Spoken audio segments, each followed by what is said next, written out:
Viewers and subscribers, you're welcome back again. This is VVI Channel 1. Let me do this one, chapali, because the worst thing that can ever happen to you as a Nigerian especially is to believe the words of Nigerian politicians as you have today. Many of them, politics is all about struggle and hustle to amass primitive wealth they don't need at the expense of the people. Sometimes when you hear them talk like this, the Senate and the House of Reps can hold us accountable for what is done and what is not done. You to repeat this again, please. The Senate and the House of Representatives can hold us accountable for what is done as it concerns the renewed hope agenda mandate of President Bwala and Tinubu. Thank you very much. We will ensure we get to the grassroots, and we will go there with you. We will go there with you to implement. At least when you are on the field with us implementing and you see what is going on and you are sure that your people have benefited from it, then you can be the ones to preach our own gospel when we come for the next budget session. you will think they are angels so when they say these things, but you know as it be now, this one is just testing the microphone and you believe them. You know, they will keep jumping from one political party to the other like prostitutes, pledging loyalty today to A and tomorrow to B in pursuit of their pocket, just like this Bwala or whatever they call him. Okay, I honor the invitation of His Excellency President Bwala Tinubu, who is a father to the nation, who God has given the opportunity to lead the country at this difficult time. And so I came to celebrate and congratulate him, and then to also give him our commitment that as citizens of the country, this is a time for all of us to throw our weight behind and support the administration. I gave an illustration of an aircraft that has taken off. The aircraft is the country. The passengers are the citizens. The pilot is Mr. President, his co-pilot is Excellency the Vice President. The cabin officials might be the ministers or other agents of the Federation. You may not like the takeoff of the airplane. You may have even your perspective about the way the pilot is, walking towards the turbulence, above the sea level. But one fact that must bind all of us is that the plane needs to land so all of us can be alive. When it lands, you can also say you don't like the way it lands. But at the 39,000 feet above sea level, the prayer of everybody, including the pilot and the passenger, will be the safe landing of the the plane. Because if the plane crashes, apart from the aircraft getting destroyed, the pilot, the co-pilot, the cabin members, and all the passengers' life at risk. Can you imagine? Just last year, you were standing with Atiku. Atiku would have been helter-skelter or talking like that. Can Nigerian people, for the life of me, honestly ask themselves an answer that we are prepared to have a president that will appear in the United Nations, and when he stands to address, he will say, the fellow citizens of the world, here we are in the United Nations, different from Bala Blue, Blue, and blah, blah. Or that he will say he brings electricity from America and converted it into yam and beans. Or he will say he will turn 50 million people into Agbado. And you see, if you look at the candidates running for the office, for the serious-minded Nigerians, it is quite evident. Today you are standing with Tinubu.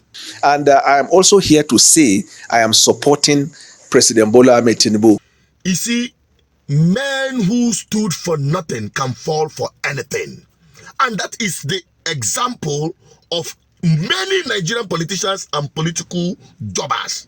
I think really nobody should take Daniel Bwala serious about his mission to the villa. That's the truth. I mean, about a week ago or 2 weeks ago, he had an interview where he said, give Ahmed Tinubu 100 years, he will not achieve anything.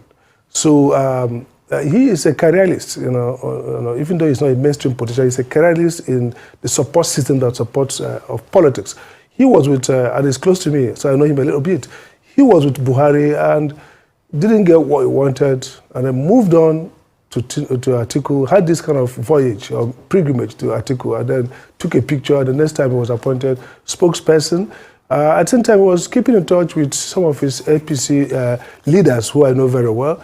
And then now that there's no way Tinubu is the president of Nigeria for the next 4 years, and could be for 8 years if nothing happens.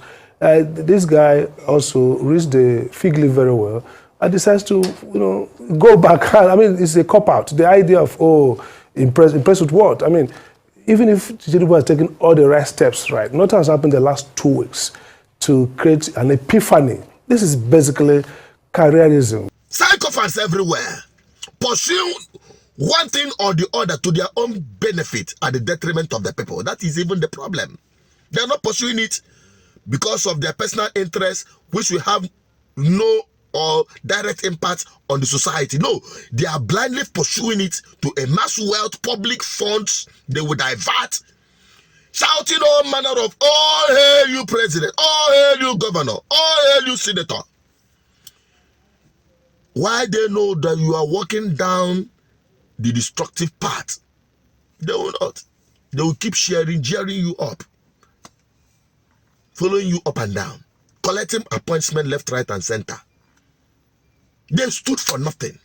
Tomorrow another government will change, you see them change. And these politicians or politicians, they know they get sense.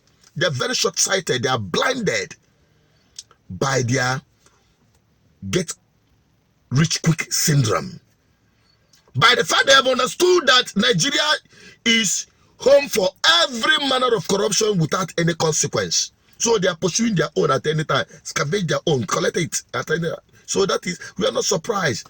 And unfortunately, the man that has successfully hijacked the government of the day in Abuja is bringing all manner of hyenas, all manner of cows around Aso Rock. Now this kind of people go renew Nigerian people hope. The situation is hopeless. Let me talk. Don't expect anything. No be we day here. No be 4 years we go. They have successfully hijacked the government. The plane, as the man will describe it. The plane called Nigeria, they've hijacked it. Only God knows. We pray for safe landing after after 4 years. We pray for the safe landing. And perhaps Nigerians, before it takes off again, will have a rethink. Especially those who supported and helped this government to become the government of the day. What's your take on this? Drop it on the comment section. Keep sharing it. Maybe Nigerian people sense their mumu mentality, their factory-fitted mumu. We go press the button. Just keep sharing the video. That is all you can do. Let it go viral and let the message keep sinking. I'm also General Peters, the advocate for good governance and the oracle of truth. Stay safe. Bye-bye for now.